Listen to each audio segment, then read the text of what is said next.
receivers. I know you'd rather have Rebecca and Julian out there getting work, but the benefit to you to getting other reps for? Not really. I'm glad that they can get everything fixed up because I'm enjoying having these young guys get opportunities, and they're doing a hell of a job. The last 2-year guys are taking strides. The freshmen came in very determined and have been on top of their responsibilities and knowing their plays, and so I'm really excited for all of spring because of that. I mean, not that I wouldn't want them with me, I obviously do, but they'll be back. They'll be back to do some things later in spring, my understanding, and just probably not a lot of teamwork, but they'll get some individual work.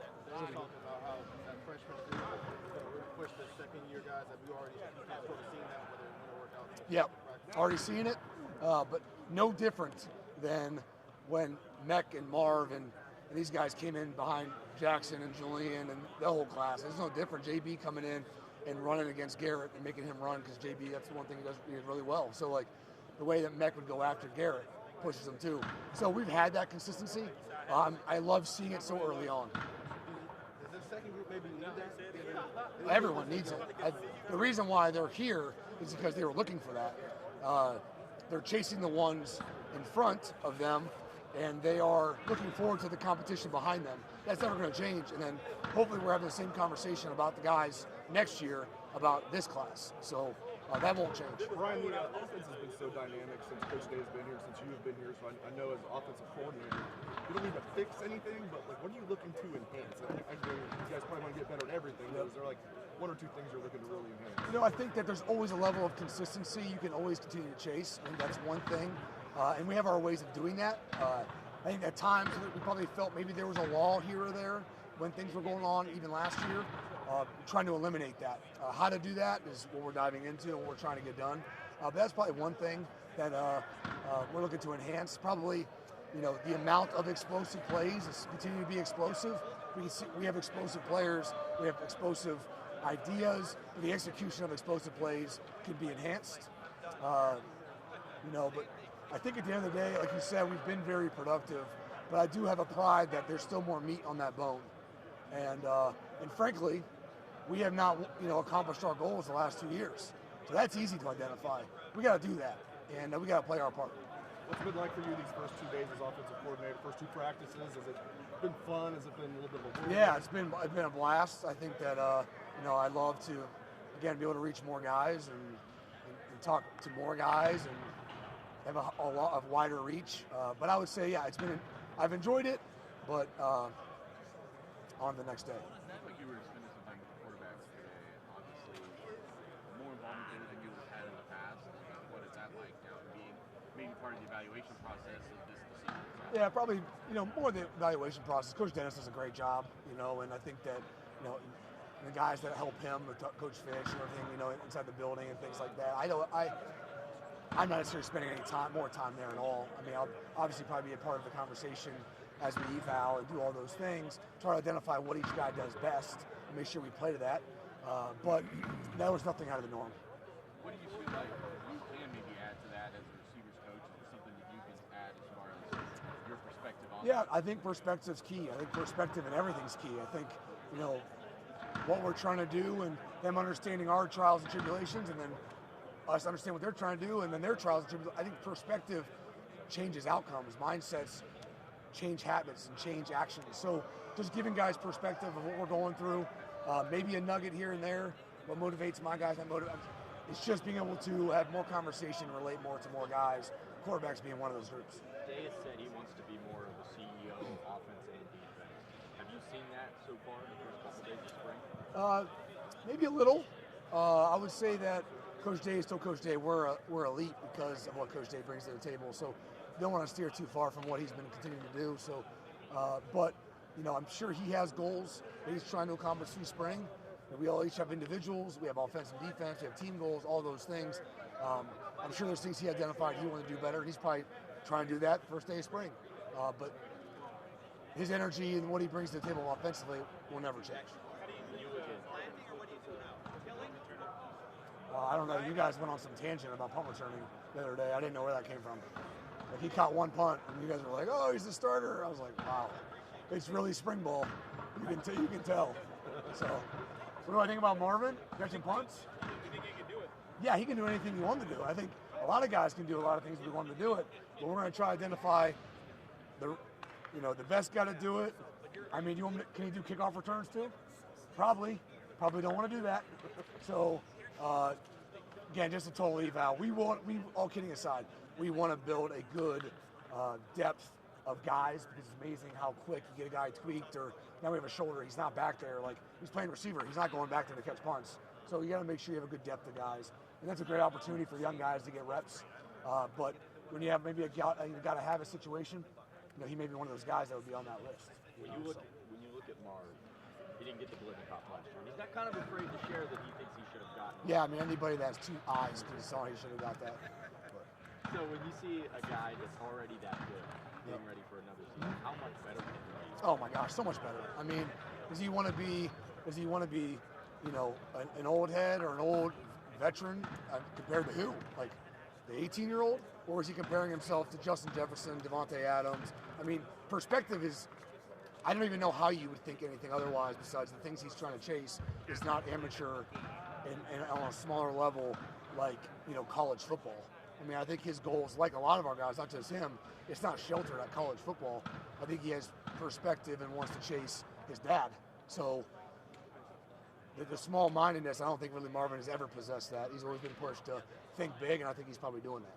Brian, do you see that trickling down the rest of this group at all? Say it again? Do you see that trickling down to the rest of this group? Absolutely. Example? So that was kind of our conversation. It's like it's day one spring, but who are we chasing? Are we just chasing, what's great about it is there's a bunch of guys that are younger that are chasing Emeka, Julian, and Marvin, and Xavier. And then those guys are chasing somebody they can't see every day. These guys get to see the best receivers in the country every day and chase them. That's the best thing that's got going for any young athlete, to see it every day, how they operate. And you can see that now. It's an influence on these guys. The hard part is for the guys that are in the front of the room. They're chasing people they don't see every day.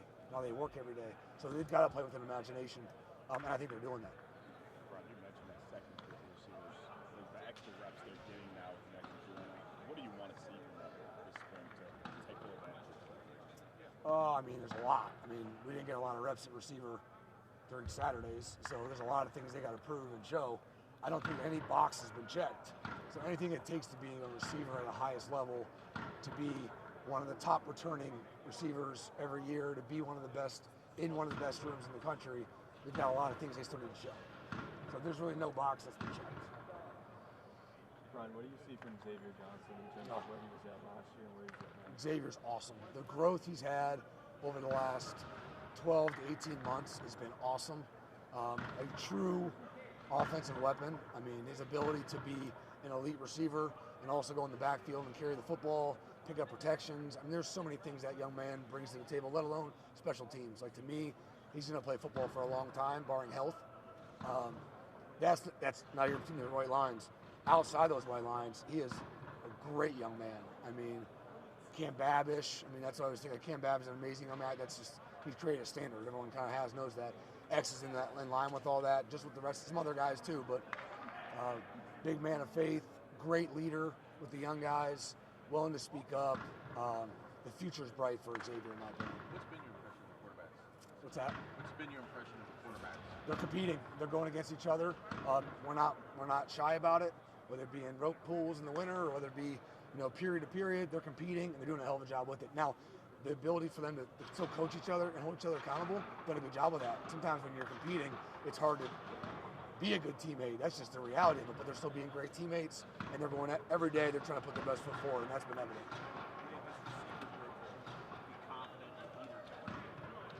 No, I mean, I think yes. Coach Day was talking about that the plan was for you to call plays during spring. He wasn't sure what the plan was going to be during the fall, but he mentioned during scrimmages and stuff. I'm sure you got to be looking forward to that, getting a chance to call plays. Yeah, I mean, it's like playing Madden, I guess.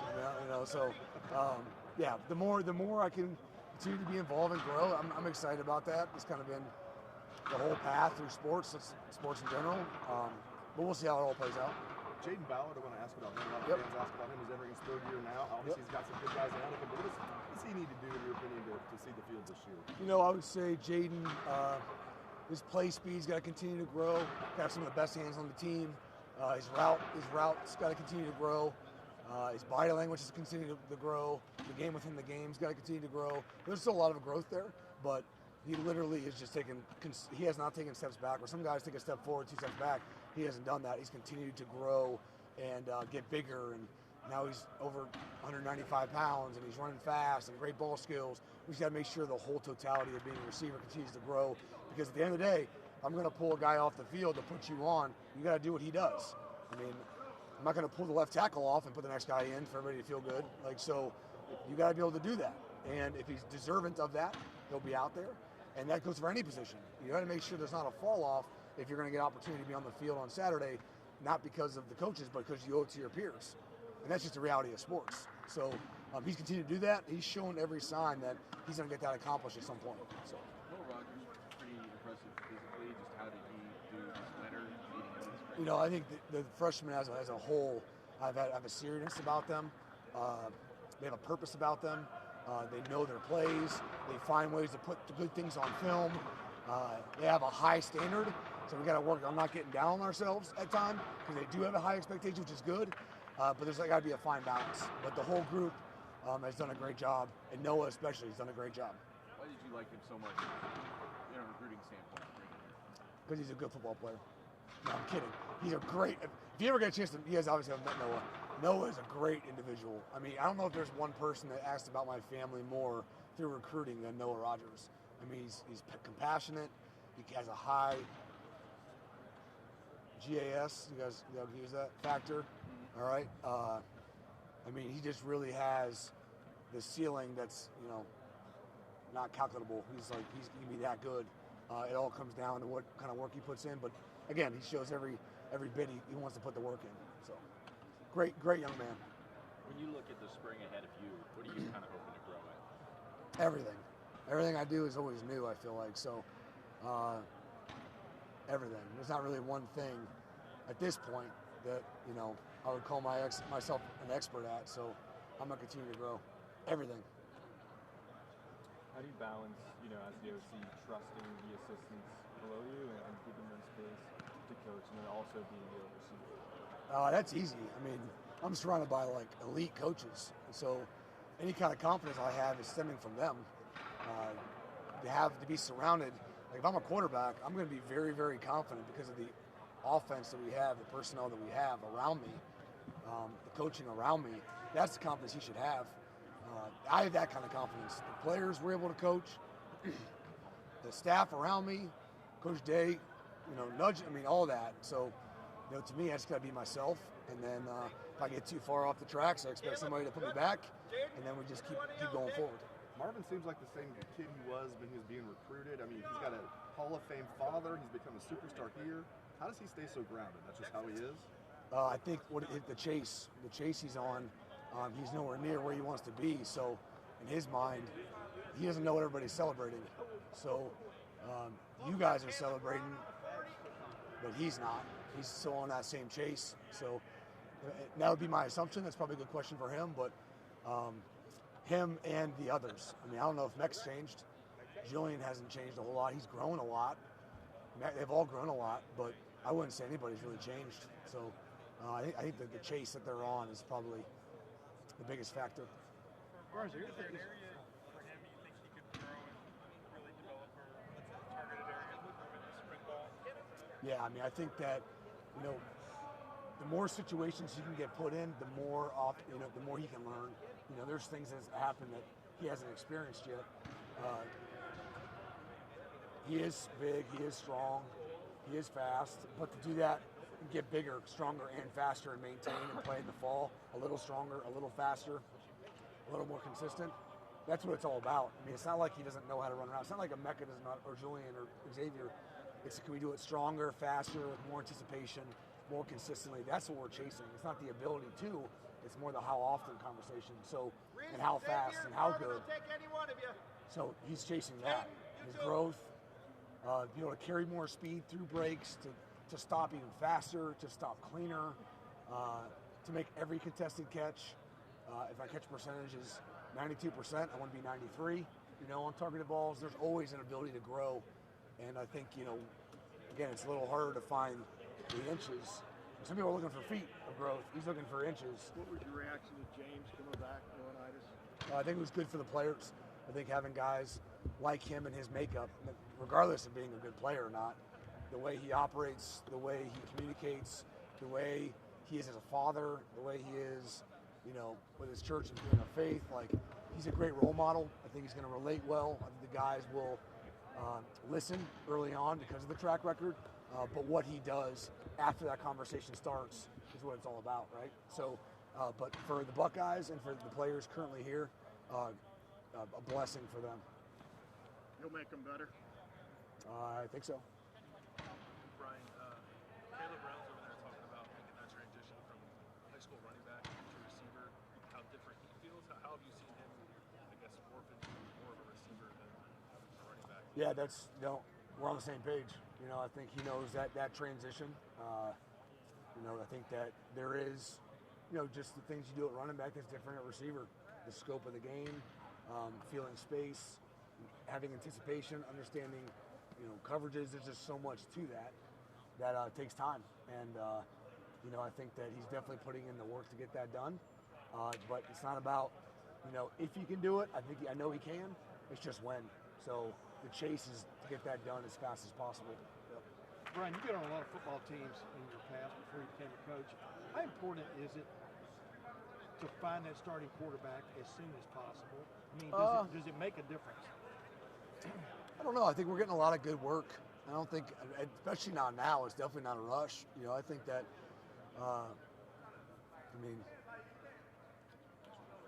trying to think, TCU, when did Max Duggan start? Week 2? Yeah. How'd that go?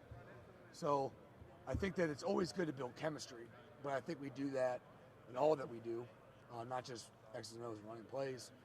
The routes we've had, the time spent. If they weren't building relationships last year, shame on them. No, I think it's important. I think that I would lean heavily on Coach Day and Coach Dennis in that conversation of when. But I think that we're in the world of we'll make things work regardless of situation. But when you're an offensive coordinator now, when you're envisioning where this offense is going, is the guy steering? How important is the guy? I think competition is the best to create the best out of somebody.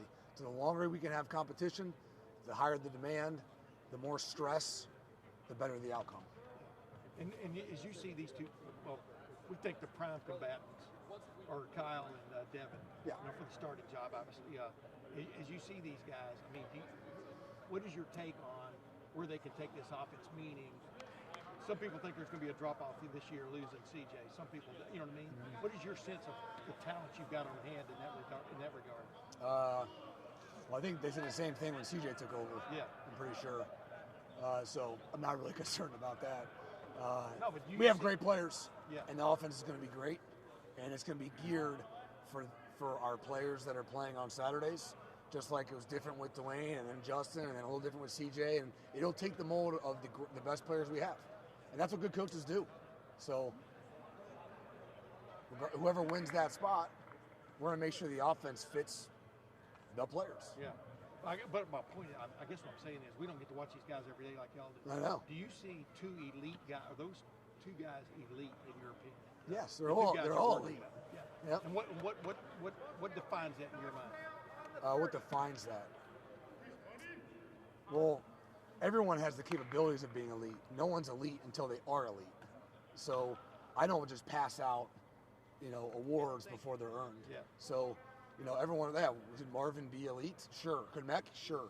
We don't say he's elite until he's elite, and he earned that. Yeah. So do they have the ceiling for whatever they want to accomplish? Yes. Will they accomplish it?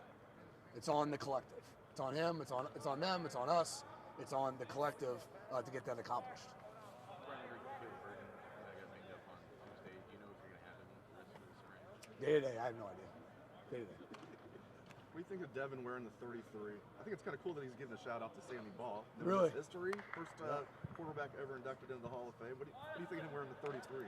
I have a lot of things that I think about. I don't have time to put that as one of them into my opinion-based thoughts. That's why I waited so long to interview to ask you that. Yeah, I appreciate that. Thrilling question. Is there a process going on for you right now? Maybe not right now, but in spring, but have you been in a process of studying other offensive coordinators, reaching out to people? Yeah, I mean, Obviously got good receivers. I mean, we have one of the best. We have the best in college football, like 30 feet from me. Understood. So, You were talking about but no, I mean, I think that I've always connected with the guys I know, and just nuggets here and there, thoughts, all those kind of things. And I'm looking forward to it. A lot of guys have been awesome. So, but I always expand it. It's not more about being, I guess, offense coordinator, but it's more with the balancing of time and reaching of people and suggestions that way, than anything else. Do you have like a million things you want to do, and then you have to narrow it down to what you can actually do? No, not really. I mean, I think that I'm not really like the type to just draw thousands of plays. Like that's not where I'm at. That's not how my brain works.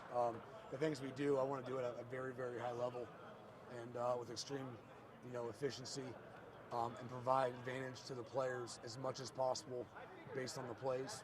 That's kind of where how my brain kind of operates. A lot of the plays are really good.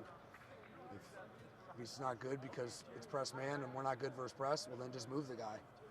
Still a good play, So I'm more of a simplistic mind, in my opinion. I sort of remember 2 years ago you giving a message to the receivers that a new quarterback is coming in, the quarterback competition is happening. They maybe have to step up their game. Similar message at all? Say that again. I sort of remember 2 years ago you were kind of telling the receivers they had to sort of elevate their game with the new quarterbacks coming in. You were going to be breaking in a first-time quarterback. Gotcha. I'm just curious if you passed along a similar. No, I don't think so. I think it's a thought. I haven't that message has never hit me.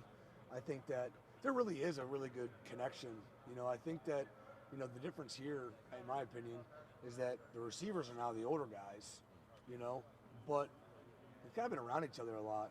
I mean, I know Garrett and Chris were kind of the older guys, I guess, a little bit with CJ, but I just don't feel like it's that much of a difference. I don't know why. I just feel like these guys have been around each other, been throwing a lot on their own, maybe a little different. I don't know. But it feels like, Kyle, he's the same age as Marv and Mac and JB, and they've been in that class. So they're, and Kyle and Devin's still, I don't know. He's going to be a second-year guy. So I don't know. It doesn't feel as different, for whatever that means. Not saying it's not. Devin's was more like CJ, right? But for whatever reason, there feels to be more of a connection between the quarterbacks, both Devin and Kyle, and the wideouts, just kind of leading into it. I don't know. So. What do you see in that connection with Kyle and Marv? Obviously, they played together in high school, but now you're seeing it with the ones every day. What is it like? Last couple of questions for Coach Hartline. I think our receivers are a pretty easy group to get on the same page with. So, I know they have a chemistry maybe, and they may have a thing, or I really don't know. I would just say that they're both doing a great job of that. And, Marv and Mac and Jew and Xavier and all these guys are making plays regardless of kind of who's throwing it. So, I think the growing of chemistry or the enhancement of any kind of chemistry, we'll see it take shape over the next probably 4 weeks after we get back. This might sound weird. Could be. It's okay. You have to learn how to work at this level. Oh yeah. Oh yeah. People think they know how to work. They have no idea, and it's not their fault. Some guys, very few, had of it, and there's some guys in my mind that come to mind, and I'll keep those to myself. But that is the biggest probably learning curve early on. The plays will come. We run a pretty complex scheme, a lot of demand from the different things we do, so that's a curveball. But learning how to work definitely is number one.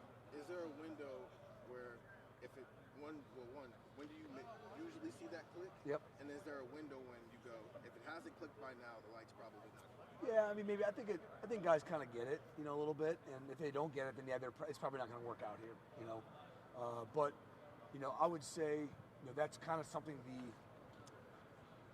the mid-years get. That really helps, to come in January. Holy crap, winter workouts. What is this? Then you get into spring ball. Holy, it's you again. And then, by the time you get to summer workouts, you're like, oh no, I got this. And then you hit the fall camp. You've already done it. And the guys that are coming in June, they're still going to be figuring it out. The guys that get done with spring ball are there. The guys that come in June are figuring that out at the end of fall. And now it's week 1. So you just see the understanding of that. That's why a lot of times those guys in June, they really start adding in, like the Chris Olaves come mid-season, end of the first season if they have figured it out. Everyone is different. You never know how it defines itself, but learning how to work one in the complexity of scheme is definitely then too. All right, Coach, thank you very Good. much. Thanks, Coach. Thanks, guys. Appreciate it, man.